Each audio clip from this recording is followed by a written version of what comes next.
Today I want to show you some Ferraris. Now these are not classics and these are not really new. They're basically old school Ferraris. They're the Ferraris that I grew up with. So let's start with this red one. This is a Ferrari 550 Maranello. It's called the 550 because it has a 5.5 liter V12 engine that makes 485 horsepower. And just look at the design. It's just so different from today's cars. I mean, look at that headlight unit. So this car came out in 1996. And it is absolutely beautiful. The interior is all leather. It has a manual gearbox.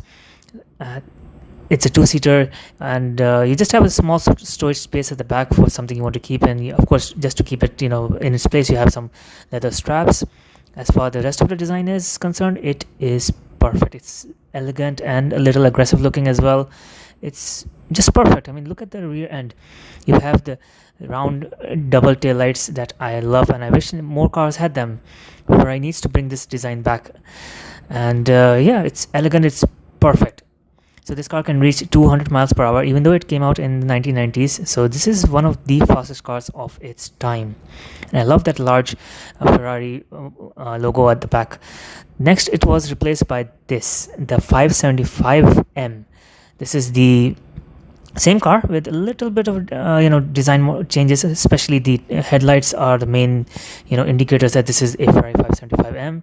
They've increased the size of the engine. It's now a 5.7 liter V12, makes around 515 horsepower. The grille and the front air intake have also been changed, but I like the 550 better. It just looks better. Anyway, the interior of this car is fully white, and you can see the seats are all leather. Everything inside is beautifully leather. So yes, this is a very, very nice interior. So there are two options that you can choose from. You can have the flappy pedal gearbox, or you can have the manual gearbox as well. Not many cars came with the manual gearbox, so that's actually a much more rare model. And you can see it is still breathtakingly beautiful. You don't get any computer screen for navigation or onboard computer system or anything like that. It's just all it's just old school style. So the rear end is almost identical. I think they've made some changes to the rear bumper, but that's pretty much it.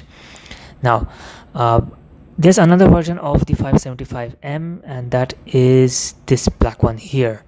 So you can see this one has pretty much the same styling. You have a little bit of color in the headlights around the bulbs, but there's a big difference between this and the white car.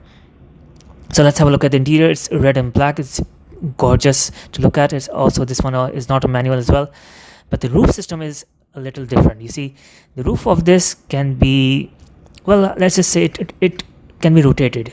So you have a very curved and thin rear window.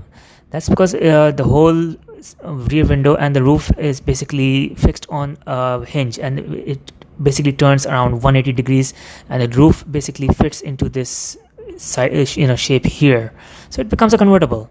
It's a very strange kind of mechanism, and I'm not sure why Ferrari didn't adopt this style again in the next models.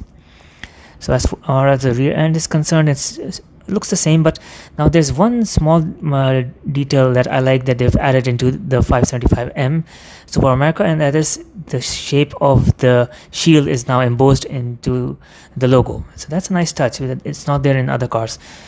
Now the silver one is basically the grandfather of the GTC 4 Lusso that we have now. This is a 2+2 sports car.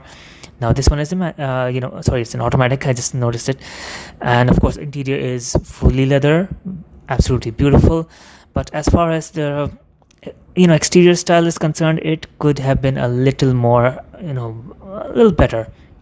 So this is the 456 GTA. The 456M has a slightly different styling, and that looks a little better than this. And here you can see the rear seats. Of course, you have very little leg room, unless you can move the two seats all the way up to the front. Then you'll have some sort of decent leg room for the rear passengers.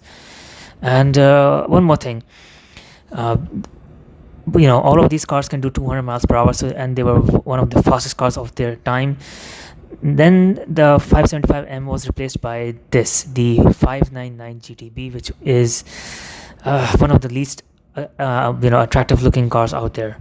The front end is all right. I mean, I can appreciate that it's long coupe, but other than that, it just looks very, very strange. And if you look at the front, it just looks like a Ninja Turtle's face. So this car can do around 205 miles per hour. It's it's called the 599 because of the engine size, the 5.9 liter V12, and it's all right. It's okay. There is one design element that they've developed for this car, and that is an extended rear pillar that acts as a wind tunnel to improve the car's aerodynamics. Of course, this car then led to the creation of the 599 GTO. But the worst part about this car is the rear end. It's just so bulky, and they just removed the double taillights with single taillights, and it's hideous. I mean, it's not beautiful at all compared to this. I mean, look at it. There's such a big difference between the design language of the old Ferraris and the now modern Ferraris. So the 599 was then replaced by the F12 in 2017. And of course, later on, the F12 then led to the creation of the F12 TDF, which is this one. This is a limited edition performance-oriented model, limited to just 799 units. It makes 780 horsepower. So this is quite a beast. It's amazing, but it's not the prettiest. You might like it. And one classic car that I can show you here is a Ferrari 356 2+2. This is a beautiful car, I'm not gonna lie, and the greatest thing about this is that it is very, very luxurious. Let's have a look at the wheels. They look like they're taken from an old motorcycle. And let's look at the seats and look at the interior. You have so much of wood here. It's like looking at a European luxury car rather than a sports car. Look at those knobs and switches and dials. I mean, wow, this is so old school. And look at that steering wheel, and look at all that wood.